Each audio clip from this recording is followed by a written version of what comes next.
Mr. Silent Channel. Ang guro kong malakas. Kabanata 2631-2635. Isang napakakaakit-akit na hula. Ang nakikita mo sa iyong paningin ay isang malaking espasyo, at ang puwang na ito ay isang pabilog na guwang na hugis. Nakatayo sa labas ng gate, ang unang nakita ni Nayang Yiyo at Yu Linglong ay isang talon.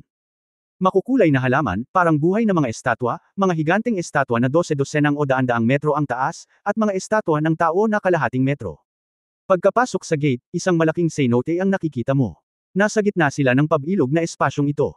Tinatayang nasa 10,000 metro ang diameter ng pabilog na espasyong ito, na masasabing napakalaki. Naghahanap.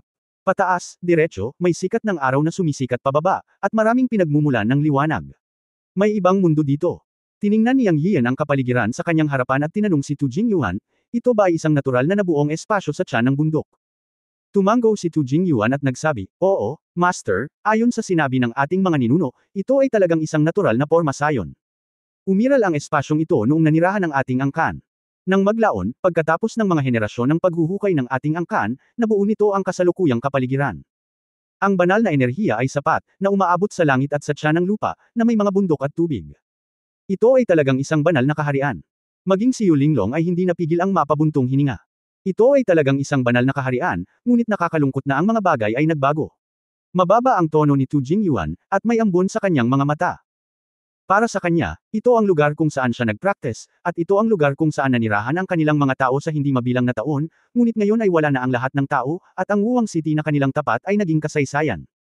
Ang nakakakita ng mga bagay ay nagpapaalala sa akin ng mga tao. Matagal nang hindi pumupunta si Tu Jingyuan sa kanyang pugad. Natatakot siyang isipin ang kanyang mga tao. Sina Yang Yian at Tu Jingyuan ay may malalim na master-servant connection. Sa sandaling ito, naramdaman niyang nasa mababang mood si Tu Jingyuan, ngunit lumuhad siya, tinapik si Tu Jingyuan sa balikat at sinabing, nakatakas ka. May kasabihan tayong mga tao na dapat umasa ang mga tao. Ikaw ang huling tao ng Earth human race. Kailangan mong mabuhay ng maayos at magsanay ng mabuti para maging pinakamalakas, para mabuhay ka sa iyong mga tao. Well, salamat, Master. Magsasanay ako ng mabuti. Si Tu Jingyuan ay nagpapasalamat sa kanyang puso. Hindi niya inaasahan na aaliwin siya ng amo. Nasa labas ito ng ipinagbabawal na lugar kung saan nakaimbak ang Earth Human Brew. Okay, lead the way. Tumango si Yang Yian. 2. Lumakad pasulong si Jingyuan. Mayroong 3 metrong lapad na kalsada na direktang umiikot sa ilalim ng malaking tiyankeng na ito. Tumagal ng 3 oras ang isang grupo ng mga tao sa paglalakad hanggang sa ibaba. Kaya't sa ilalim ng tiyankeng, may lumitaw na ibang pintong bato, ngunit itong batong pinto ay hindi nakikita ng mata. Pagbaba nila, nakita na lang nila na patayong bundok ito, walang ukit, natural ang lahat. At dito matatagpuan ang talon. Sa ilalim ng tiyankeng, isang malaking malalim na tubig na malamig na pool ang nabuo, na may puting ambon na nananatili at bumubuo ng hamog na nagyelo. Sa pagsunod sa landas na ito, dumaan sila sa talon at huminto sa isang plataporma na halos 100 metro kwadrado. Ikanaway ni Tu Jingyuan ang kanyang kamay sa pader na bato, at pagkatapos ay lumitaw ang isang malaking pinto. Sa oras na ito, pumasok ang grupo, at madilim sa loob. Pagkatapos ng spell ni Tu Jingyuan, nagniningning ang Divine Light. Biglang lumitaw ang isang malaking batong kuweba. Ito ay kalahating basketball court, higit sa 100 talampakan ang taas at lapad. Pero, walang bakas ng paghuhukay dito. Kinuha ni Tu Jingyuan si Yang Yian at ang dalawa pa at huminto sa tapat ng pinakaloob na bahagi. Dito nakita ng lahat ang isang parisukat na bato, 9 na metro ang haba at lapad. Mas mukhang isang malaking kahon ng bato. Nasa batong kahon na ito ang alak ng Panginoon, hintayin kong buksan ko ito. Sabi ni Tu Jingyuan. Tumango si Yang Yian. Ito ay talagang isang kahon ng bato. Boss! Inilagay ni Tu Jingyuan ang kanyang mga kamay sa kahon ng bato, at bigla itong umugang. Ang mga inscription ay dumaloy sa kahon ng kaki na bato. Ang buong kahon ng bato ay mukhang walang tahi, tulad ng isang natural na solidong bato. Ngunit pagkatapos na ilagay ni Tu Jingyuan ang kanyang mga kamay dito at mag-spell, bumukas ito ng may huni.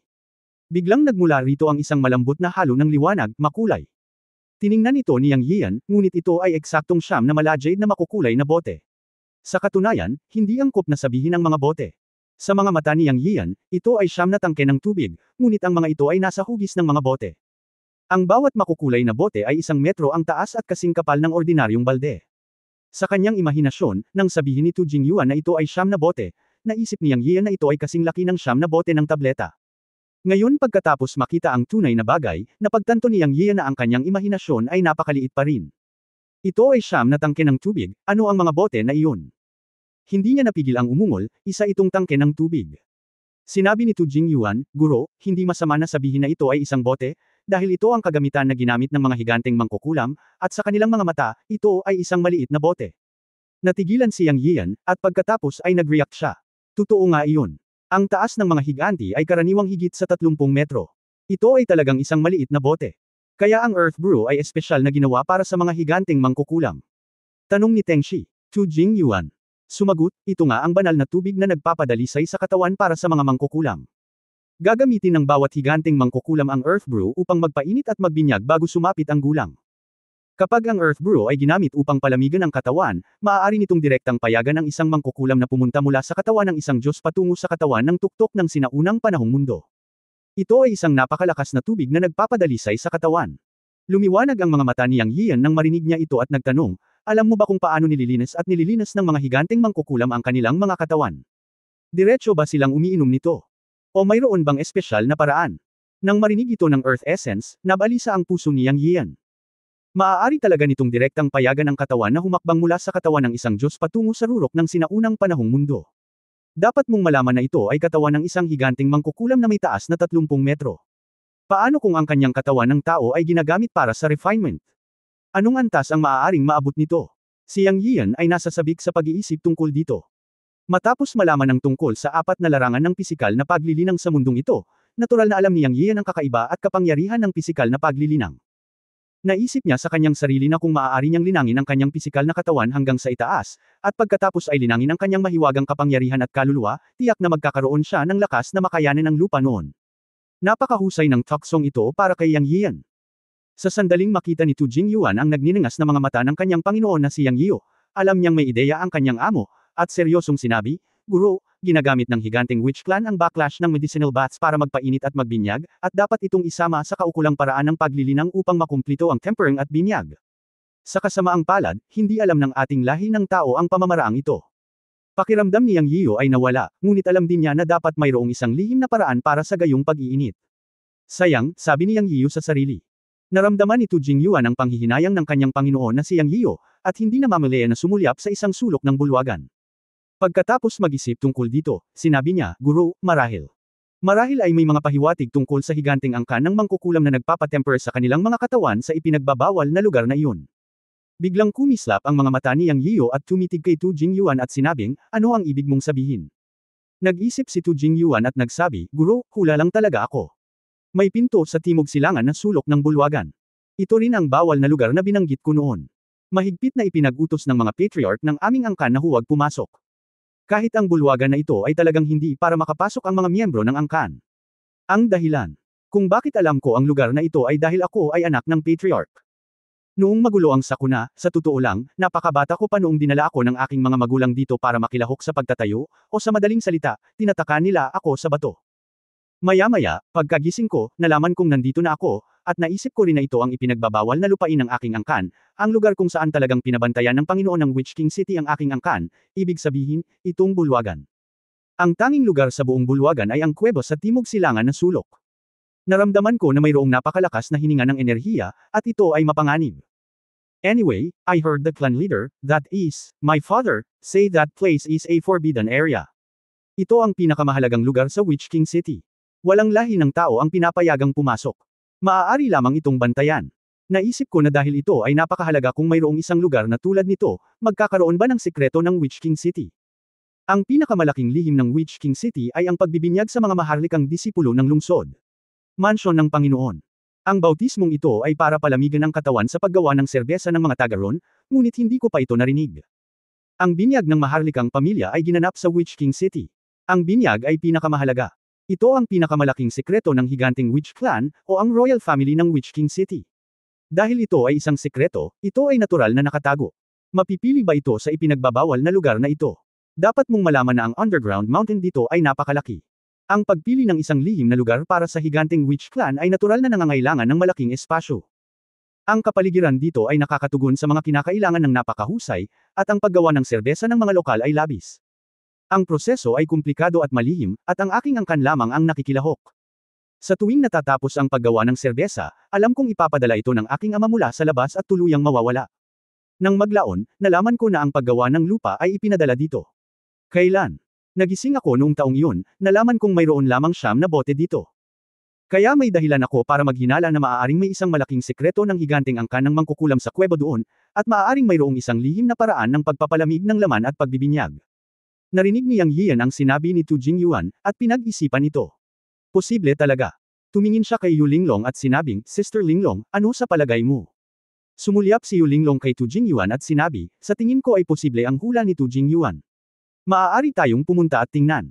Iyan ang pinakamahusay, nakuha ni Yang Yian ang suporta ni Yu Linglong. Natural na gusto niyang pumunta at tingnan. Tinitingnan ang 9 na malalaking bote ng lupa na iniluluwas sa malaking kahon ng bato, iwinagayway ni Yang Yian ang kanyang kamay at direktang inilagay ang 9 na bote sa espasyo ng palayok ng Chenkon. Hindi siya nagmamadali upang makita kung ano ang hitsura ng paggawa ng lupa. Narinig lang niya mula kay Tu Jingyuan na ito ay isang likidong banal na tubig, kaya kailangan lang niyang kolektahin ito. Kapag naging kanya na ito, hindi na ito matatakasan. Interesado siya sa ipinagbabawal na kuweba na binanggit ni Tu Jingyuan. Gusto niyang pumunta at tingnan muna. Tara na at tingnan natin. Pagkatapos kolektahin ang 9 na bote ng Earthman Brew, si Yang Yiu ay lalakad na sana sa kabilang panig patungo sa Tu Jingyuan. Ngunit sa oras na ito, sabay na nagsalita sina Tu Jingyuan at Yu Linglong. Wait. Anong meron? Napatingin si Yang Yiu sa kanilang dalawa. Nagmamadaling sinabi ni Tu Jingyuan kay Yu Linglong, Linglong Fashion. Mauna ka na. Direktang sinabi ni Yu Linglong, dalhin mo rin itong batong kahon. Kung hindi ako nagkakamali, ang material ay ang asensya ng jade. Ito ay isang top-grade na material na ginagamit upang pinuhin ang mga selyadong artifact. Ang napakalaking piraso ay hindi mabibili rin sa God Realm. Natigilan si Yang Yiu, at pagkatapos magmuni-muni, ngumiti siya at sinabing, naging pabaya ako. Natural na maalis ang magagandang bagay, haha. Habang nagsasalita, lumingon siyang muli, at ang malaking kahon ng bato ay inilagay din sa Chenkun pot. Alam niya na ang mga bagay na nagustuhan ni Yu Linglong ay hindi magiging masama, at pagdating sa pagpino ng mga bagay na may magagandang katangian ng silang, tulad ng mga bote ng tableta, isa na rito ang isa sa mga iyon. Siya ay natural na nangangailangan ng maraming bote ng tableta upang mag-imbak ng mga table tasks. Bilang isang alchemist, natural na alam niya na kung mas mahusay ang mga bote ng tableta, mas mahusay ang pag-iingat ng mga table tasks. Matapos ilagay ang mga ito, tumingin si Yang Yiu kay Tu Jingyuan at sinabing, kung mayroon kang anumang mga katanungan, tanungin mo lang sila. Tumingin si Tu Jingyuan kay Yang Yiu at taos pusong sinabi, Guro, ako. Pakiramdam ko ay lubhang mapanganib ang ipinagbabawal na lugar doon. Sa katunayan, ang lokal na alak ay maaaring direktang gamitin para sa pagsusubo, at ito ay epektibo rin. Sa tingin ko ang master ay hindi kailangang makipagsapalaran. Natawa si Yang Yiu at sinabing, huwag kang mag-alala, punta tayo at tingnan muna. At saka, kung ang Earth Brew ang makakagampanan ng pinakamalaking papel, hindi na natin kailangang gamitin ito ng diretso at sayangin, hindi ba? Dahil naging kasaysayan na ang Giant Wu Clan, walang masama kung pupunta tayo sa kanilang ipinagbabawal na lugar ngayon. Kung napipilitin ka sa labas at hindi mo na kami kayang hintayin ng mga alituntunin sa labas. Guro, intindihin mo sana. Nag-aalala rin ako sa iyong kaginhawaan, kaya iminumungkahi ko na dahil gusto mong pumasok, talagang bubuksan ko ang daan para sa iyo at hinding-hindi ako mangangahas na magkaroon ng anumang makasariling motibo. Naisip ni Tu Jingyuan na si Yang Yiu ay nagalit at mabilis na ipinahayag ang kanyang taos pusong saloobin. Hindi alam ni Yang Yiu kung tatawa o iiyak at sinabing, okay, hindi ko sinasadyang sisihin ka. Sa kasong ito, sabay tayong pumasok at tingnan. Oo, ako ang manggenguna, si Tu Jingyuan ay nanguna ng hindi nagsasalita sa pagkakataong ito. Sa isang sulok na daan-daang metro ang layo, pagkaraan ni Yang Yiu, nakakita siya ng kuweba, ngunit walang pinto. Ito ay medyo maliit na kuweba, halos 2 metro lang ang taas.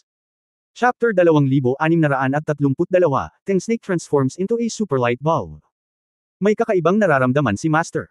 Sabi ni Tengsnake matapos itong maramdaman sa bakana ng kuweba. Mukhang napakaitim sa loob, at walang nakakaalam kung gaano kalalim o kalaki ang kuweba. Anyway, ang pakiramdam ng itim na itim ay talagang hindi komportable. Bilang karagdagan, naramdaman din ni Yang Yiu at Yu Linglong ang hininga na nagmumula sa kailaliman ng kuweba. Ate Linglong, may nahanap ka na ba? Tinanong ni Yang Yiu si Yu Linglong para sa kanyang opinyon. Mahirap sabihin, parang isang uri ng array power, ngunit hindi ito nararamdaman, at tila ang hininga na ibinubuga ng ilang kakilakilabot na nilalang. Nag-isip sandali si Yu Linglong at sinabing, naramdaman ko rin, parang hindi buhay. Since nandito na tayo, pumasok na lang tayo at tingnan natin. Ano sa tingin mo? Tinanong ni Yang Yiu si Yu Linglong para sa kanyang opinyon. Tumango si Yu Linglong at sinabing, oo. Natuwa si Yang Yian. Alam niya na kung oo ang sinabi ni Yu Linglong, walang magiging problema. Bagamat babawiin ni Yu Linglong ang kanyang cultivation period, isa pa rin siyang magic god kung tutusin, at unti-unti niyang nilulusaw ang magulong ambon sa kanyang katawan sa lahat ng oras. Ayon sa kanyang mga salita, ito rin ay isang uri ng paglilinang para sa kanya. Sa madaling salita, ang paglilinang ni Yu Linglong ay umuunlad sa lahat ng oras, o ito ay hindi natatatakan anumang oras at kahit saan. Sa ngayon, hindi siya makita ni Yang Yian. Nangangahulugan lamang ito na siguradong papasok si Yu Linglong. Nangunguna si Tu Jingyuan. Diretsyong utos ni Yang Yian. Oo, Master. Sa pagkakataong ito si Tu Jingyuan ay pumasok sa kuweba ng walang pag-aalinlangan. Sa katunayan, sa kaibuturan ng puso ni Tu Jingyuan, ang kanyang pagkamausisa ay nagtulak din sa kanya na pumasok at tingnan ang ipinagbabawal na lugar na ito na binantayan ng kanilang sangkatauhan sa loob ng hindi mabilang na taon. Bilang isang buhay na nilalang na may laman at dugo, sa katunayan, lahat ay mausisa. Walang exception si Tu Jingyuan. Matagal na niyang naisip na pumasok para alamin, ngunit ang mga alituntunin ng clan ay napipilitan siya, kaya tiniis niya lamang ito. Pero ngayon, ito ay isang passive na sitwasyon. Wala na ang Witch King City, wala na ang mga tribesmen, at bagamat buhay pa sila, naging mga alipin sila ni Yang Yiyo. Si Yang Yiyo na ngayon ang kanyang Panginoon. Wala siyang magagawa sa sitwasyong ito. Habang naglalakad patungo sa kuweba, bumulong si Tu Jingyuan sa kanyang puso, narito ang mga tribo ng lahat ng henerasyon, at narito ang Witch King. Hindi sa gusto kong labagin ang mga utos ng ninuno, ngunit napipilitan akong gawin ito. Sa medyo komplikadong mood, si Tu Jingyuan ay pumasok sa kuweba. Para kay Yang Yiyo at sa dalawa pa, hindi nila alam na si Tu Jingyuan ay may ganoong iniisip sa kanyang isipan. Sa kanilang tatlo, umaasa na lang sila na makapasok sila ng maayos nang walang anumang panganib. Siyempre, ang mahalaga kay Yang ay mayroong isang lihim na paraan ng pagtemper sa katawan sa ipinagbabawal na lupain ng higanteng Witch Clan, na nagbibigay daan sa kanya upang mapabuti ang kanyang lakas. Ito ang kanyang pinakamalaking hiling. Para kay Yu Linglong, hindi ba pareho? Ang dalawa sa kanila ay pumasok sa hindi kilalang lupain, ang walang hanggang sinaunang banal na mundo, na pinangalanan upang mahanap ang Diyos ng bata sa oras at espasyo ng Chenkun Temple, ngunit ang tunay na layunin ay upang mapabuti ang kanilang paglilinang, na siyang pangunahin. Kaya ngayon ay nakatagpo sila ng isang ipinagbabawal na lugar kung saan nakatira ang isang nawawalang lahi, at may mataas na posibilidad na mayroong isang lihim na pamamaraan na maaaring mapahusay ang lakas. Paano ito hinayaan ni Yang Yian at Yu Linglong? Habang ang Earth Essence sa harap at ang Tang Snake sa likod, sina Yang Yian at Yu Linglong ay naglalakad na magkatabi. Siyempre, ito ay higit sa lahat dahil sinundan siya ni Yu Linglong at naglakad ng magkatabi. Ito ay labis na naantig kay Yang, dahil alam niyang ito ang ginawa ni Yu Linglong sa pagprotekta sa kanya. Ang halimuyak ng katawan ni Yu Linglong ay nagmula sa kanyang ilong, na nagparamdam kay Yang na nag-ambala. Siya at si Yu Linglong ngayon ay may napakagandang relasyon, na mahirap ipaliwanag ng malinaw. Ito ang resulta ng pagbabahagi ng mga paghihirap sa lahat ng paraan. Siyempre, ang puso niyang sa tagsibol ay nanginginig, ngunit hindi siya nang ahas na ipakita ito sa harap ni Yu Linglong. Dahil ang aura ng Magic God ni Yu Linglong ay talagang nagpahiya sa kanya. Ngunit sa parehong oras, siya ay nabighani dito, at si Yu Linglong ay laging nakasuot ng belo, na dahilan kung bakit palaging gustong makita niyang kung ano ang hitsura niya sa ilalim ng belo. Kung tutuusin, isa siyang diyosa, at kakaiba kung hindi siya mausisa at magulo. Pagkapasok sa kuweba, itim na itim. Gayunpaman, sa oras na ito, ang buong katawan ni Tang Snake ay nagniningning sa banal na liwanag. Ang bawat sukat ng baluti ay sumabog na may liwanag, na nagliliwanag sa lugar na 50 hanggang 60 metro ng sabay-sabay, na naging isang sobrang ilaw na bombilya. Agad namang natuwa si Yang Yian nang makita ito at nakangiting sinabi, mahusay, Tang Snake. Hindi ko inaasahan na mayroon kang function ng isang bumbilya. Hindi masama. Bagamat hindi maintindihan ni Tang Snake kung ano ang bumbilya sa bibig ng kanyang Panginoong Yang Yian, napakasaya pa rin niyang marinig ang papuri. Siya ay tumawa at sinabi, Guru, ito ay gumagana. Ito ay isang maliit na panlilinlang, hindi dapat banggitin. May progress. Keep it up. Nakangiting sabi ni Yang. Okay, malakas na sagot ni Tang Snake, at sa sumunod na sandali ay ikinumpas niya ang kanyang mga pakpak at lumipad pataas. Sa ganitong paraan, ang liwanag ay mas malinaw at mas maliwanag, at ito rin ay kumikinang ng mas malayo. Mga 3 metro ang taas ng buong kuweba, na maluwang para sa kanila. Gayunpaman, sa kuweba dito, ang bato ng bundok ay itim. Ngayon ay naiintindihan ko na kung bakit ito mukhang napakaitim noon, at walang liwanag sa ugat. Buti na lang at may Tang Snake sila bilang bombilya kaya hindi sila apektado. Siyempre, kahit na hindi nila ito makita ng kanilang mga mata, sapat na upang madama ito sa kanilang paglilinang. Ang kuweba na ito ay dumiretso sa tiyan ng bundok, na may hilig na higit sa 30 degree, na umaabot hanggang sa dulo. Alam ng lahat na ito ay papasok sa ilalim ng lupa, ngunit hindi ito mahalaga. Dahil pumasok na sila, natural na kailangan nilang makita kung ano ang nangyayari. At malalim pa rin sa kuweba ang hiningang naramdaman nila kanina. Makalipas ang kalahating oras, naramdaman ni Yang Yian na lumakad siya ng mahigit 1,000 metro, ngunit ganoon pa rin ang dinadaanan niya. Hindi niya maiwasang makaramdam ng kaunting inis. Sa sandaling ito, tila naramdaman ni Yu Linglong ang kakaibang nagmumula sa kanya, at mahinang nagsalita sa isang kaaya-ayang tono, mas malakas ang pakiramdam ng hininga, dapat ay malapit na sa dulo, manatiling kalmado, maging alerto ang lahat. Sa pakikinig sa kaaya-ayang pag-aliw at paalala ni Yu Linglong, ang medyo iritableng puso ni Yang Yian ay huminahon ng hindi maipaliwanag, at siya ay bumantong hininga ng maputik na hangin at nagsabi, "Well, I know." Pagkatapos nito, inutusan din niya sina Tu Jingyuan at Teng Shi, "Dapat din kayong mag-ingat." "Alam ko, Master." Sabay na sagot ni Teng Shi at Tu Jingyuan. Pagkatapos ay ibinaba ni Teng Snake ang kanyang mga pakpak at sinabi, "Guro, sa palagay ko ay hindi na tayo dapat masyadong kabahan. Kahit na ito ang bawal na lugar ng higanteng angkan ng mangkukulam, walang panganib. Tutal, ito ang pangunahing lugar ng Witch King City. Bukod pa rito, may mga kaaway na tao na nagbabantay dito. At saka, nakarating na tayo sa lalim ng bundok. Ngayon, ang kuweba ng kuweba ay nasa lalim ng bundok. At pagkatapos ay direktang sumisid sa kailaliman ng lupa. Ang tagal na naming nilakad at wala pa ring katapusan. Makikita kung gaano ka-pervert ang mga sekreto ng lugar na ito. Kung hindi dahil sa panloob na multo ni Tu Jingyuan, naku, mali ang sinabi ko, sarili natin yan, hihihi, kung hindi, may daan ng Earth Essence, at isa-isang binubuksan ang gate ng bundok. Hindi talaga kami makapasok. Sinong mag-aakala na may bawal na lugar sa naturang lugar? Sa huling pagsusuri, ang pangalan ng ipinagbabawal na lugar ay hindi hayaan ang mga tao sa lupa na magkaroon ng anumang pakikipag-ugnayan, at ito rin ay isang bagay ng pagpapaalala sa responsibilidad. Napakaraming mahigpit na sekreto. Kung ayusin ng mga higanti ang ilang nilalang na magbabantay sa kuweba na ito, parang isang beses lang itong gumalaw. Sigurado ako na ang hiningang ito na nagpaparamdam sa atin na mapanganib ay maaaring hindi binabantayan ng mga nilalang, ngunit maaari ring natural na paglabas ng ilang mga kayamanan, kaya sa palagay ko ay dapat tayong magpahinga ng kaunti, haha. Maging bumbilya, ano ang alam mo, tanga, mag-ingat ka at magiging ligtas ka, hindi mo ba alam? Nagmura si Yang Yiu habang nakadilat ang mga mata. Ngunit pagkatapos nito, idinagdag niya, kahit na nagsasalita ka ng walang kaparerekon, kung iisipin mo ito ng mabuti, tila ito ang kaso. Ito ay posible. Hahaha, Master, I bet walang panganib. Tumawa at nagsalita si Teng Shi habang kumikilos bilang isang bumbilya. Matapos ang pagkaantala na ito, ang hindi nakikitang nerbiyos na kapaligiran ng lahat ay nawala ng husto. Siyempre, lahat sila ay alerto gaya ng nararapat para sa isang buhay na nilalang na nagsanay ng paglilinang, ngunit hindi sila nagpahinga. Mukhang may problema si Master. Sa oras na ito, biglang nagsalita ang Earth Spirit.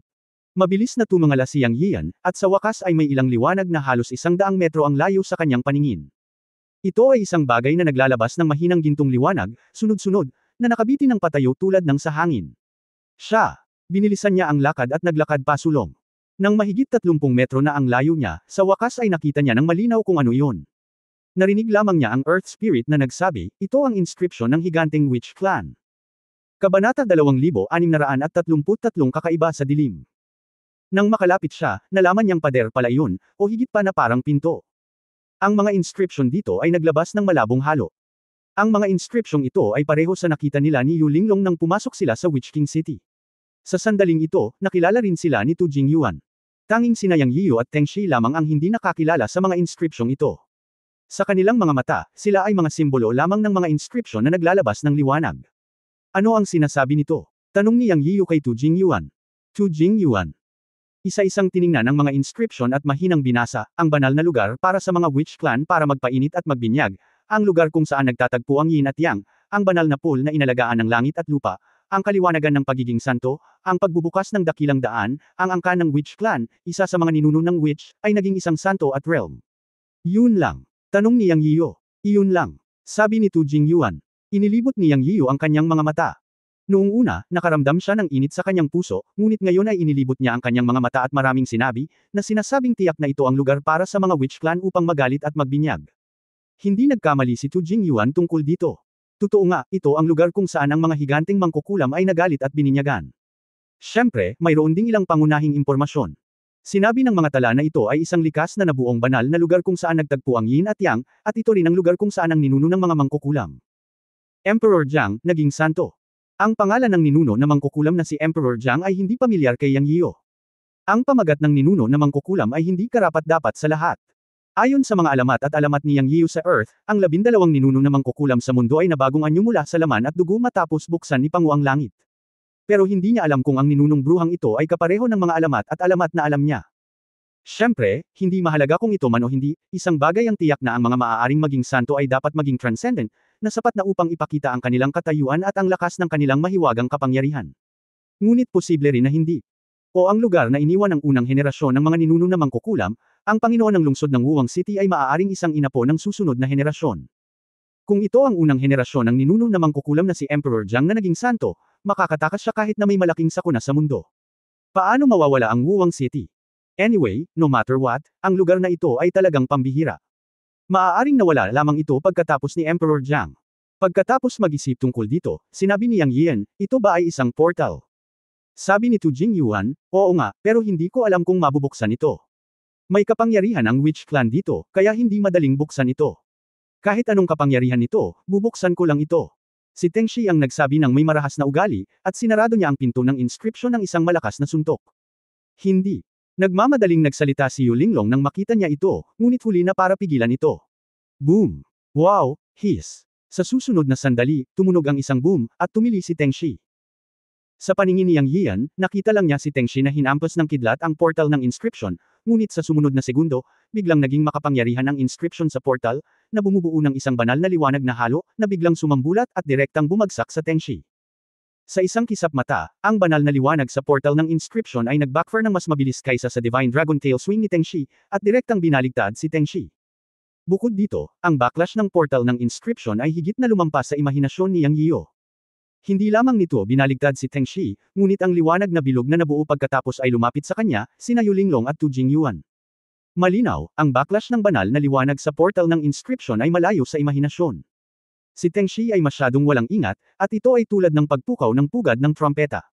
Natakot si Yang Yiu sa napakalakas na backlash. Sa kanyang pangunawa, nalaman niya na ang kapangyarihan sa portal ng inscription na ito ay ganap na lumampas sa kanyang kaalaman sa iba't ibang kapangyarihan mula nang magsanay siya ng Taoismo. Ito ay isang uri ng kapangyarihan na nagpapanginig sa mga tao sa kanilang mga puso. Ito ay isang napakakakaibang pakiramdam. Ang kapangyarihang ito ay nagbigay kay Yang Yiu ng isang malakas at malinaw na pakiramdam ng metal, nangingibabaw, makapangyarihan, may halong dugo, tulad ng init ng kapangyarihan ng araw, ganap na naiiba sa kapangyarihang naranasan niya noon. Bilang karagdagan, ang hininga ng primitive na mundo ay napakalakas, napakabigat na ginawa nito ang mga tao na makahinga. Sa sandaling ito, pinanood ni Yang Yiu si Teng Snake na lumipad pabalik, ngunit sa parehong oras, ang Earth Essence at Yu Linglong ay lumitaw sa kanyang harapan, at ang kanilang mga katawan ay sumabog sa banal na liwanag, na bumubuo ng isang pader ng banal na kapangyarihan upang harangan ang backlash ng portal ng inscription. Boom! Sa isang kisap mata, ang mga puwersang ito ay napalingon. Sa dagandong, naramdaman na lamang ni Yang Yiu na inabot ni Yu Linglong ang kanyang kamay upang mabilis siyang hilahin pabalik. Buzz! Isang pagyanig ang dumaan. Madilim ang buong kuweba. Naramdaman ni Yang Yiu na tumigil si Yu Linglong. Ubo-ubo. Umubo si Earth Essence sa dilim. Ang kamay ni Yang Yiu ay hinawakan ni Yu Linglong, at naramdaman niya ang bahagyang panginginig ng kamay ni Yu Linglong. Malinaw, kahit na ang hakbang na ito upang labanan ang backlash ay ipinadala, o hinuranggan ito ng magkasamang Yu Linglong at Earth Essence, nagbayad din ang dalawa. Ate Linglong, okay ka lang. Walang kamalay-malay na hinawakan ni Yang Yian ang malambot na kamay ni Yu Linglong. Nag-aalala talaga siya sa mga sandaling ito. Walang naramdaman si Yu Linglong nang magkusa siyang protektahan si Yang Yian at hawakan ang kamay nito. Ngunit hinawakan ni Yang Yian ang kanyang kamay bilang ganti. Iba talaga ang pakiramdam na ito. Nararamdaman niya na ang mga salita ni Yang Yian ay puno ng pag-aalala at pag-aalala. Dahil sa pakiramdam na ito, mas bumilis ang tibok ng puso ni Yu Linglong. Walang dahilan. Nagsimulang uminit ang mukha niya. Sa kabutihang palad, sa loob ng kuweba, ang Teng Snake lighting lamp ay nawala ng ilaw matapos mabackfire, at ang inscription portal ay lumabo din sa isang iglap.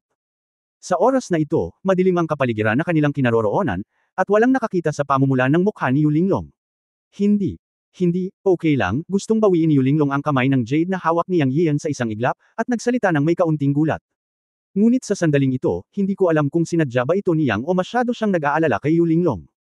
Hinawakan niya ng kaunting puwersa ang kamay ng jade ng Diyosa, at hindi ito binawi ni Yu Linglong. Bueno, pagkatapos ng ilang sandali na hindi ito binawi, tumigil si Yu Linglong sa pagpupumiglas at hinayaan siyang nahawakan ang kanyang kamay ng jade. Ngunit sa dilim, mas bumilis ang pintig ng kanyang puso at mas lalong uminit ang kanyang mukha. Bilang isang marangal na Diyos ng buhay, nagpractice siya ng hindi mabilang na mga taon. Bagamat hindi siya ang pinakamataas na pag-iral sa God Realm, tiyak na isa siyang figure sa mga malalakas na lalaki sa buong God Realm. Siya ay naghahanap ng katotohanan sa loob ng hindi mabilang na mga taon, ngunit hindi pa siya nahawakan ng isang lalaking tulad nito. Kung hindi niya alam na nag-aalala si Yang Yiu para sa kanya, at ang isa pang Yang Yiu ay ang kanyang nominal na Supreme God, sinampal na sana siya ni Yu Linglong hanggang sa mamatay kung ito ay ibang tao. Gayunpaman, sa sandaling ito, nakaramdam siya ng kakaibang pakiramdam na hindi pa niya nagamit noon. At siyang ay hindi tanga, paanong hindi niya maramdaman ang pakikibaka mula kay Yu Linglong? Siya ay isang matandang kamay sa ganitong paraan. Naramdaman niya na ang kamay ng Jade sa kanyang kamay ay tumigil sa paggalaw pagkatapos ng ilang sandali, at agad na natuwa si Yang. Sa katunayan, natural na nag-aalala siya kay Yu Linglong noong una, kaya gagawa siya ng susunod na hakbang, ngunit hindi niya inaasahan na ang reverse grip ng Jade na kamay ay magpaparamdam sa Diyosa na kakaiba gaya ng dapat gawin ng isang babae. Walang kamalay-malay na hinawakan niyang ang mga kamay ni Yu Linglong gamit ang dalawang kamay. Sa madilim na kapaligiran ito, tila napakaangkop para sa tacit na komunikasyon sa pagitan ng mga lalaki at babae. Lihim siyang natawa sa kanyang puso, lumalabas na kahit na ang isang Diyosa sa antas ng isang magic god ay babae pa rin kung tutuusin.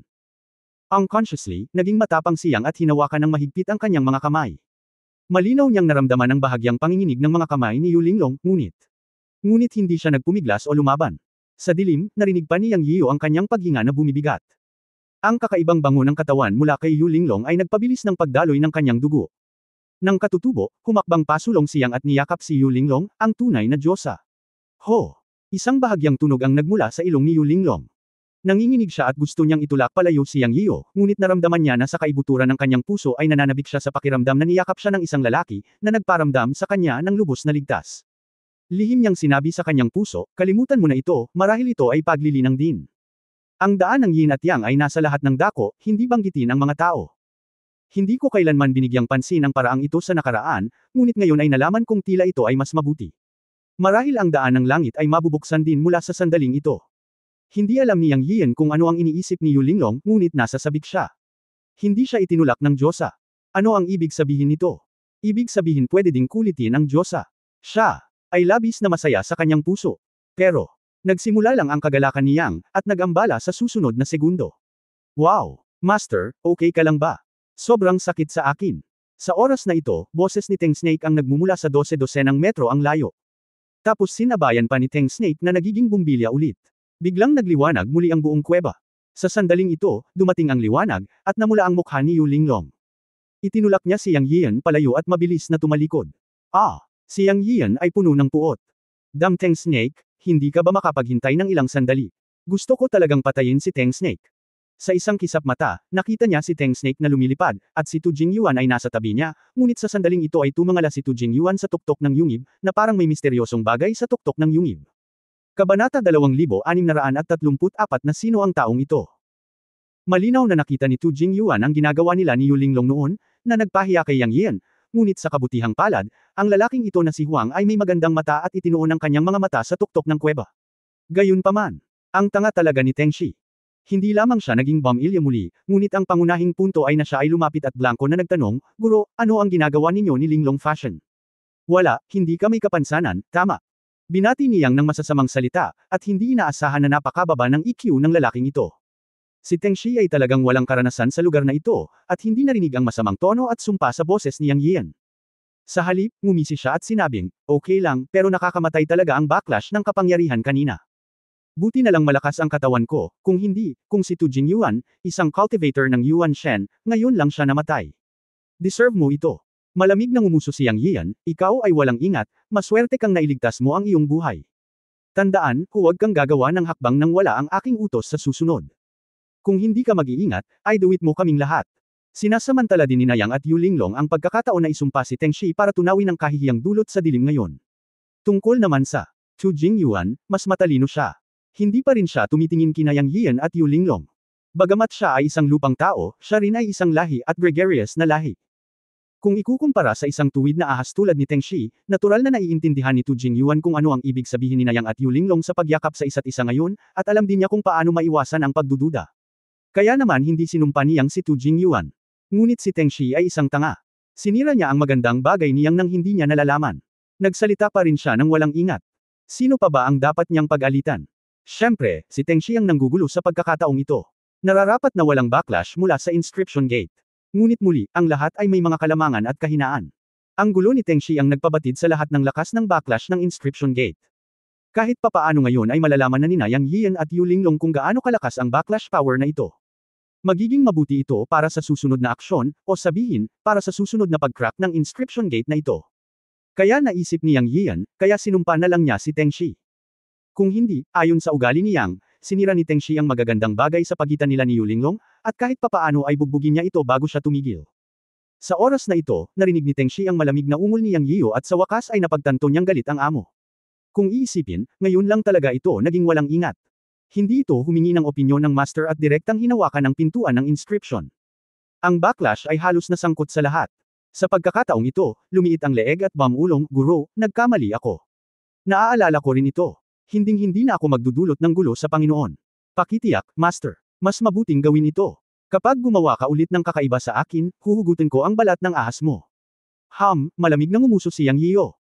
Pagkatapos pagagalitin si Tengshi, sinipan ni Yang Yiyo si Tu Jingyuan, na nakatingin pa rin sa tuktok ng kuweba, at tumawa at napag-alitan, may kagandahan ba sa tuktok ng kuweba o mayroon kang cervical spondylosis? Hindi mo ito matapos tingnan. Bilasan mo at humanap ng paraan para masira ang pintong ito. Kailangan kong pumasok sa Holy Witch Clan Land of the Giant.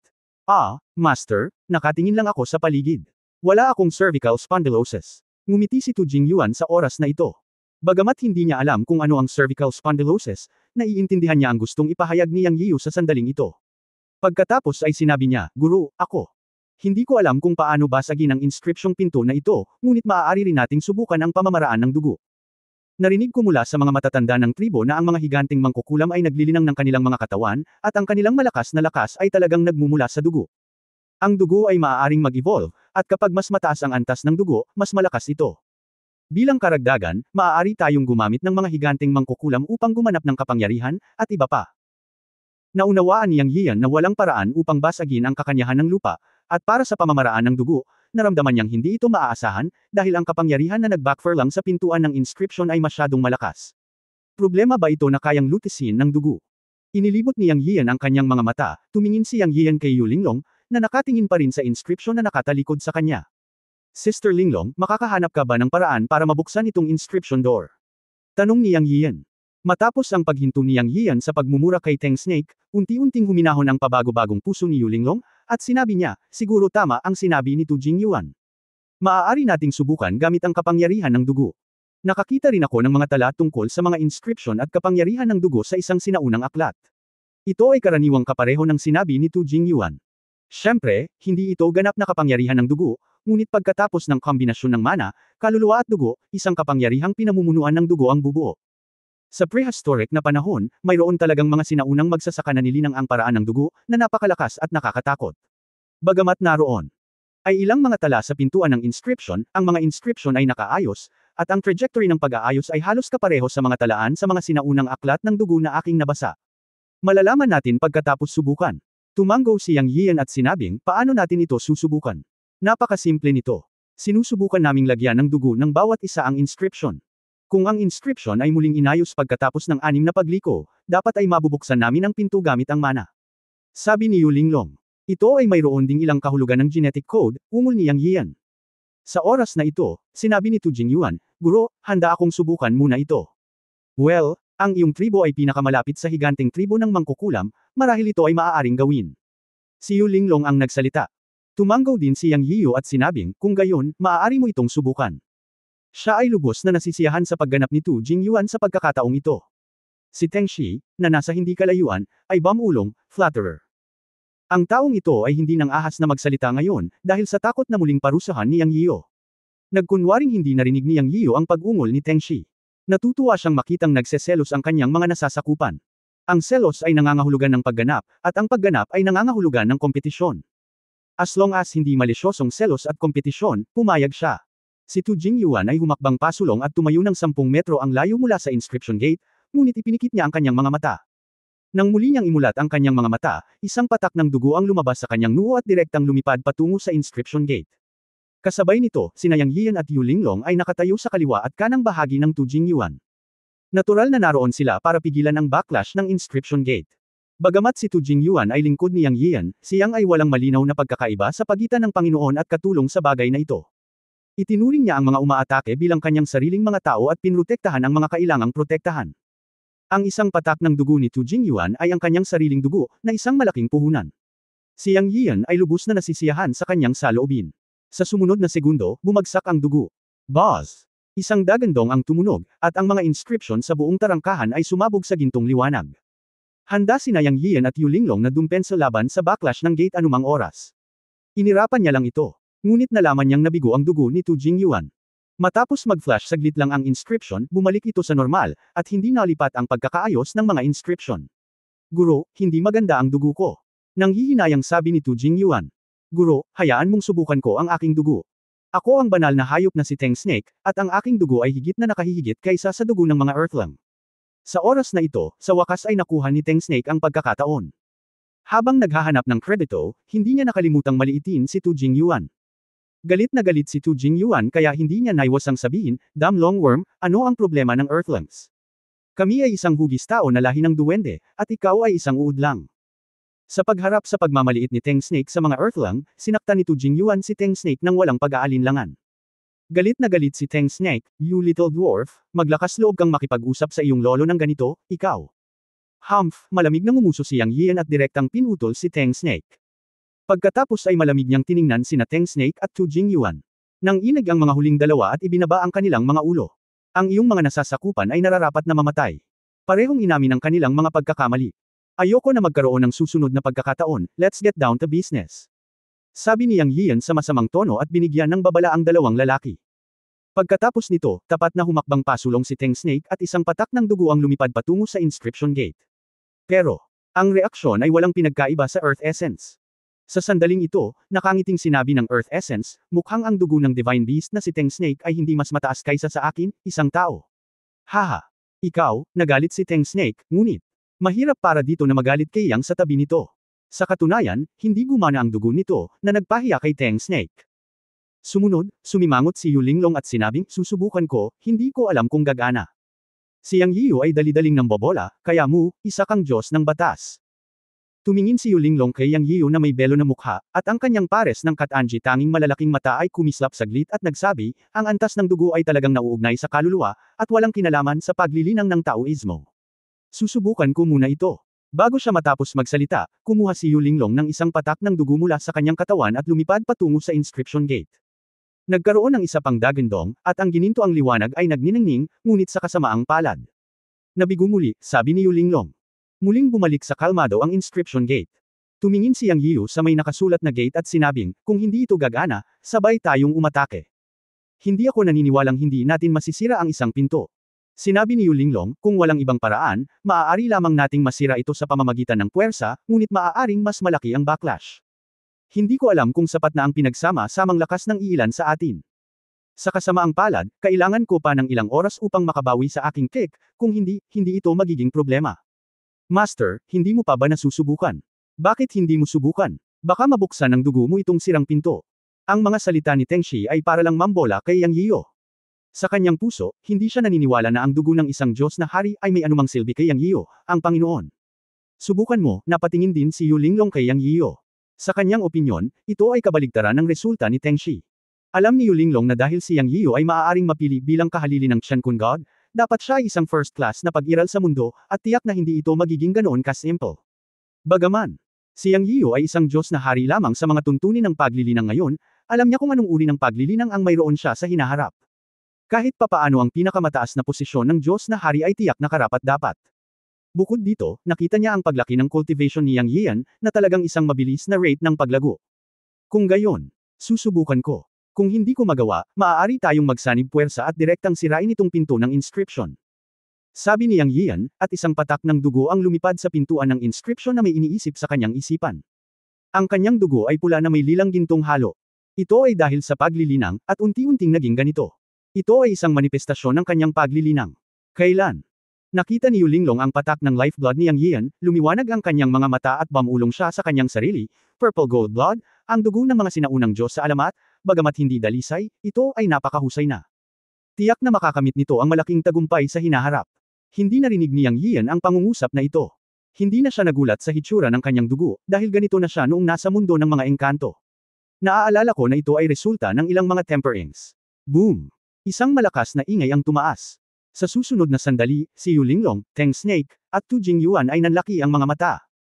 Dahil nang bumagsak ang makalupang dugo ni Yang Yian sa pintuan ng inscription, ang lahat ng mga inscription ay lumiko ng 6 na beses. Tulad ng sinabi ni Tu Jingyuan dati, ang mga inscription ay nakaayos sa isang tiyak na pattern, at dugo lamang ang makakapagpagalaw sa kanila muli. Lahat, mag-spell. Nag-react si Yu Linglong at mabilis na nagsalita, at isang stream ng magic power ang lumipad papunta sa inscription gate. Pagkatapos sina Teng Shi, Tu Jingyuan at Yang Yiyu ay nagsimula ring magpasok ng magic power sa gate. Boom! Isang mapurol na tunog ang tumunog, ngunit ito ang inscription na muling inayos sa ilalim ng dugo ni Yang Yiyu. Ang lahat ay nagtulungan upang gumawa ng isang spell at ilipat ang magic power, at sa wakas ay dahan-daang binuksan ang pinto ng inscription. Bukas. Bukas. Tuwang-tuwa sina Teng Shi at Tu Jingyuan. Ha! Bumantong hininga si Yang Yiyu, hindi niya inaasahan na ang dugo niya ang nagbukas ng pinto ng inscription. Sa sandaling ito, tumingin ang kanyang mga mata sa gate na unti-unting bumukas. Lumitaw ang isang espasyo na napapalibutan ng puting ambon, ngunit hindi niya alam kung gaano kalaki ang espasyong ito. Tila isang lihim na silid na napapaligiran ng hanging engkanto. Pumasok tayo at tingnan natin. Ibinuka ni Yang Yiyu ang kanyang bibig at dir-diretsyong naglakad. Wala siyang naramdamang panganib.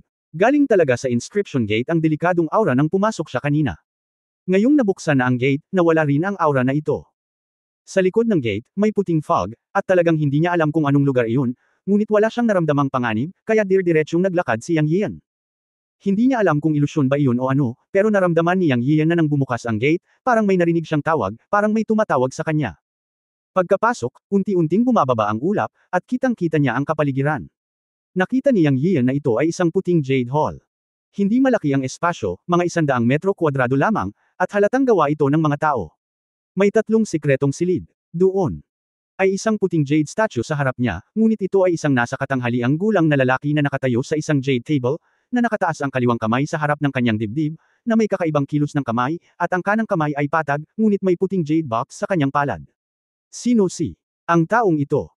Ang isip ni Yang Yiyan ang unang nanghula, ngunit hindi niya inakala na ito ay isang higanteng mangkukulam, dahil ang estatwa na ito ay normal na sukat ng isang tao, at ang espasyo dito ay higit lamang sa 6 na metro, hindi malaki, at ito ay ganap na hindi naaayon sa espasyo kung saan maaaring umiral ang higanteng mangkukulam. Bilang karagdagan, walang ibang mga bagay sa bulwagan. Mayroon lamang 3 maliliit na pinto sa mga lihim na silid, at hindi ko alam kung ano ang nasa loob. Kabanata 2635 Colorful Purple Gold Dragon Scale. Guro, ang estatwa na iyon ay tila ang banal na ninuno ng Giant Wu Clan. Sa oras na ito, nagsalita si Tu Jingyuan, at may malaking paggalang at kabanalan, lumapit siya sa rebeltong bato at yumuko sa rebeltong bato na nakadikip ang kanyang mga kamay. Hindi ginulo ni Yang Yiyu ang banal na pagsamba ni Tu Jingyuan. Pagkatapos niyang tumayo, tinanong niya, kilala mo ba siya? Sinabi ni Tu Jingyuan, bueno, nakita ko ito sa genealogy ng aming angkan. Kung tutusin, kami ay isang vassal na lahi ng Giant Wu Clan. Natural, kailangan nating malaman ang ilang mahahalagang figure ng Giant Wu Clan. Nakita ko ang estatwa na ito sa genealogy. Ito ang unang henerasyong ninuno ng Giant Wu Clan, at maging ang Ancestral Witch. Talaga. Ang estatwa na ito ay mukhang isang normal na tao, at ang mga kondisyon ng kalawakan dito ay hindi mukhang isang espasyo kung saan maaaring lumipat ang Giant Wu Clan. Sigurado ka bang ang estatwa na ito ay ang Ancestral Witch ng Higanti? Tanong ni Yang Yiyu. Tumingin si Tu Jingyuan kay Yang Yiyan na may kakaibang tingin at sinabing, Guro, maaaring baguhin ng higanteng tribo ng mangkukulam ang kanilang sukat ng katawan ayon sa gusto nila, ngunit hindi nila kailanman pinapaliit ang kanilang mga katawan maliban kung kinakailangan. Nang marinig ang mga salita ni Tu Jingyuan, naramdaman niyang nanamula ang kanyang mukha. Nahulog siya sa hindi pagkakaunawaan. Pag-isipan ito. Ang mga higanteng tribang ito ay mga dakilang Diyos, at ang kanilang paglilinang ay napakahusay na kaya nilang baguhin ang kanilang mga katawan gaano man sila kalaki. Hindi ba sila pwedeng lumiit? Siya. Ngumiti ng awkward at sinabing, nakalimutan ko na ito, hehe. Guro, ang tribo ng mangkukulam ay may puting jade box sa kanilang mga kamay, alam din ni Tu Jingyuan ang kahihiyan ng kanyang amo, at mabilis na iniba ang paksa. Hayaan mo akong makita, naputol si Yang Yiyan, humakbang pasulong, at maingat na nag-spell. Pagkapasok niya, itinuon niya ang kanyang mga mata sa puting jade at kahon sa kamay ng rebulto, at hindi niya ito palalampasan sa oras na ito. Kasabay ng pag-wave ng kanyang kamay, direktang lumipad sa kanyang kamay ang puting jade box. Pumunta tayo doon at tingnan, si Yu Linglong ay talagang maalalahanin na tao. Nagsalita siya at hiniling kina Tu Jingyuan at Teng Shi na pumunta sa lihim na silid. Kahit anong uri ng kayamanan iyon, natural na mangganguna si Yang Yiyu. Hindi siya makikialam, upang maiwasan ang anumang masamang hindi pagkakaunawaan. Bukod dito, bilang isang Diyos ng batas sa buhay, wala siyang pakialam sa anumang kayamanan. Ang tanging inaalala niya ay kung makakapasok siya sa kaharian ng langit. Alam din ni Yang Yiyu na may mabuting hangarin si Yu Linglong. Gusto niyang sabihin na okay lang at lahat ay maaaring tumingin ng magkasama.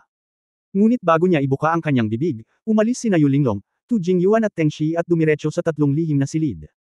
Umiling siya at ngumiti, at walang pakialam. Isa siyang casual na tao. Dahil ang 3 ay sadyang umiiwas sa hinala, ayos lang. Siya na mismo ang magbubukas at titingin. Nang kunin ni Yang Yiyo ang puting jade box sa kanyang kamay, naantig ang kanyang puso. Naramdaman niya noon na may tumatawag sa kanya, ngunit ngayon ay sigurado siyang ito ang puting jade box. Siya. Ginalaw ang kamay niya para buksan ito. Gayunpaman, wala itong epekto. Ang puting jade box na ito ay parang natural na bato, isang buong piraso, at hindi ito gumagalaw. Gayunpaman, alam ni Yang Yiyan na ito ay tiyak na isang kahon, ngunit maaaring mangailangan ito ng isang tiyak na paraan upang mabuksan ito, at hindi niya inaasahan na ito ay bumukas kaagad. Pagkatapos ng lahat, ang isang bagay na maaaring lumitaw sa isang lihim na lugar, sa mga kamay ng higanteng angkan ng mangkukulam, o maging sa mga kamay ng estatwa ng ninuno na mangkukulam, ay natural na hindi isang simpleng bagay. Pagkatapos mag-isip tungkol dito, hinimok ni Yang Yiyan ang kanyang magic power na subukang tingnan kung mabubuksan niya ito. Ganun pa rin ang resulta. Muli niyang ginamit ang kapangyarihan ng kanyang kaluluwa. Hindi pa rin ito kumikibo. Hindi ako naniniwala. Bulong ni Yang sa sarili, iniisip ang naunang pagbukas ng pinto ng inscription. Sa pagkakataong ito, diretso siyang naglabas ng isang patak ng dugo mula sa kanyang katawan at pinatak iyon sa puting jade box. Buzz! Nagkaroon ng reaksyon sa isang iglap. Sa isang humuhuni, ang buong puting jade box ay kumikinang na puti, at ito ay nanginginig sa kanyang kamay. Sa sumunod na sandali, ipinikit ni Yang Yiyan ang kanyang mga mata sa nakakasilaw na liwanag, ngunit nakarinig siya ng magaan na tunog sa kanyang mga tainga. Kotsa! Ang puting jade box sa kanyang kamay ay nag-click na parang may mekanismo. Naramdaman niyang nawala ang nakakasilaw na liwanag. Nang muli niyang imulat ang kanyang mga mata, natuwa siya at nakita niyang diretsyong bumukas ang puting jade box sa kanyang kamay. My goodness, ang higanteng tribang ito ay gustong duguan para sa lahat. Bumulong si Yang Yiyan, lumiwanag ang kanyang mga mata, at nakita niya ang isang malaking kaliskis na baluti na kasing laki ng palad ng isang may sapat na gulang sa kahon, napakalaki, kasing laki ng fan ng dahon ng cattail. Yang Yiyan. Nanliit ang mata ni Skala ng dragon. Nakakita siya ng dragon scale armor, kaya natural na pamilyar siya dito. Si Sister Mei ay isang katawan ng dragon, at si Yang Yiyan ay pamilyar sa kaliskis ng dragon, ngunit hindi pa siya nakakita ng ganoon kalaking kaliskis ng dragon, at ang kulay ay lila at ginto. Naglabas ito ng makulay na halo, na napakaganda. Pero kasabay ng pagiging maganda nito sa unang tingin, nakaramdam din siya ng hininga na nagpapalpitate sa kanyang puso. Nagmula ito sa natural na hininga ng kaliskis ng dragon mismo. Ang makulay na purple at gold dragon scale. Ang hininga na dumating sa kanyang mukha ay nakaramdam ng takot kay Yang Yiyan. Buti na lang, hininga lang ito, at walang atake, kung hindi ay itatapon niya ang kahon sa unang pagkakataon. Siyempre, kung talagang may pag-atake, hindi siya magkakaroon ng oras upang itapon ito, at magdurusa siya ng isang malaking kawalan sa unang pagkakataon. Hawak ang puting jade box sa kanyang kamay, nanginginig ang puso ni Yang Yiyan. Ito ay tiyak na kaliskis mula sa isang sinaunang dragon. Siyempre, hindi ito ang punto. Ang punto ay nakakita siya ng maliliit na inscription sa makulay na kaliskis ng dragon. Malinaw, ang mga inscripsyong ito ang pangunahing punto. May nagtala ng mga inscription sa piraso ng makulay na kaliskis ng dragon na ito. Big deal talaga. Ngayon ay naniniwala si Yang Yiyo na ang rebeltong bato na ito ay ang ninuno na mangkukulam, malamang na ang ninuno na mangkukulam na si Dijiang. Ang kaliskis ng dragon ay parang fan ng dahon ng cattail. Halos hindi maisip ni Yang Yiyo kung gaano kalaki ang katawan ng dragon na ito. At ang ninuno na mangkukulam na maaaring gumamit ng gayong kalaking dragon scale para magtala ng mga inscription ay talagang nakakatakot. Ang mga makukulay na kaliskis ng dragon ay isang carrier lamang, at ang mga inscription sa mga ito ay ang tunay na punto. Bahagyang bumilis ang tibok ng puso ni Yang Yiyo. Nahulaan niya kung ano ang mga inscription sa kaliskis ng dragon. Siyam sa bawat 10 beses, ito ba ang lihim na paraan ng higanteng angkan ng mangkukulam na palamigan ang katawan at binyagan, o ang lihim na paraan ng paglinang ng katawan para maging santo? Sa kasamaang palad, hindi niya kinikilala ang mga sinaunang inscription na ito. Walang paraan upang malaman ang nilalaman. Habang nag-iisip tungkol sa paghahanap kina Yu Linglong at Tu Jingyuan upang i-crack ang mga nilalaman sa Dragon Scale, nakaramdam siya ng pagnanais na nagmumula sa Dragon Scale. Ang pagnanais na ito ang nagpakilos sa puso ni Yang Yiyan. Ito ay napakakaiba. Halatang pakiramdam iyon, pero pakiramdam niya ay totoong-totoo iyon. Ang pakiramdam o posibilidad na ito ay tila gustong uminom ng dugo ang kaliskis ng dragon. Kakaiba, kahit kakaiba. Hindi pa ako nakakaranas ng ganoong bagay. Ang kaliskis ng dragon, na naglabas ng malabong makulay na halo, ay tila may buhay, isang buhay na bagay, na nagsasabi sa kanya na ako ay uhaw na uhaw at kailangan kong uminom ng dugo. Kaya nakaramdam si Yang Yiyan ng kakaiba at medyo masama. Habang tinatitigan niya ang kaliskis ng dragon sa puting jade box, mas lumalakas ang pakiramdam na ito. Walang kamalay-malay, iniunat ni Yang Yiyan ang kanyang kamay. Sa sumunod na segundo, hinawakan ng kamay niya ang dragon scale. Siya. Biglang nakaramdam ng pananakit sa kanyang daliri at hindi napigil ang huminga. Ngunit nalaman niyang pinutol ng kaliskis ng dragon ang kanyang daliri. Agad na tinina ng dugo ang kaliskis ng dragon na pula. Buzz! Isang mahinang ugong ang nagmula sa kaliskis ng dragon. Pagkatapos ay tila nakarinig siya ng dagandong ng dragon na yumanig sa mundo, ang nagniningning ang makulay na liwanag. Namutla ang mukha ni Yang Yian. Dahil naramdaman niya na itong piraso ng makulay na kaliskis ng dragon ay talagang umiinom ng kanyang dugo, napakabilis. Natakot si Yang Yian at gustong itapon ang piraso ng kaliskis ng dragon na ito, ngunit sa sandaling ito, ang kaliskis ng dragon ay tila lumalaki sa kanyang kamay at hindi matitinag.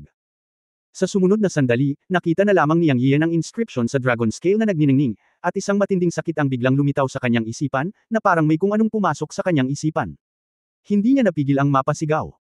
Pagkatapos ay napakasakit, at biglang tila nakakita siya ng isang higanteng nakatayo ng tuwid sa kanyang isipan, at isang makulay na dragon na tumatakip sa kalangitan at ang araw ay sumugod mula sa walang katapusang malawak na dagat, sa itaas ng kalangitan, at sa itaas ng kalangitan ay may isang pares ng malalaking mata. Ang mata na ito ay biglang bumukas muli, ang dragon ay humagulgol, at isang momentum ng pagsira sa mundo ay sumiklab. Sa sandaling ito, sumabog ang ulo ni Yang Yian, nagdilim ang kanyang mga mata at nawalan siya ng malay. Diretso siyang bumagsak sa lupa. Ang makukulay na kaliskis ng dragon sa kanyang mga daliri ay kumislap at naglaho. Gayunpaman, ang kanang braso ni Yang Yian ay natatakpan ng parang buhay na kaliskis, tulad ng mga birthmark. Yanzi, Guro. Sa sandaling ito, tatlong figure ang sumugod sa tatlong lihim na silid. Yu Linglong. Si Tu Jingyuan at Teng Shi, na nakarinig ng mga sigaw ni Yang Yian, ay mabilis na lumabas at natagpuan si Yang Yian na nakahandusay sa lupa, at ang kanyang buong katawan ay kumikislap ng makulay na halos, at may mga malabong inscription na nakapalibot sa kanya. End of this chapter. Pahingi naman ng like, share at subscribe mo na rin para updated ka sa susunod na kabanata. Salamat.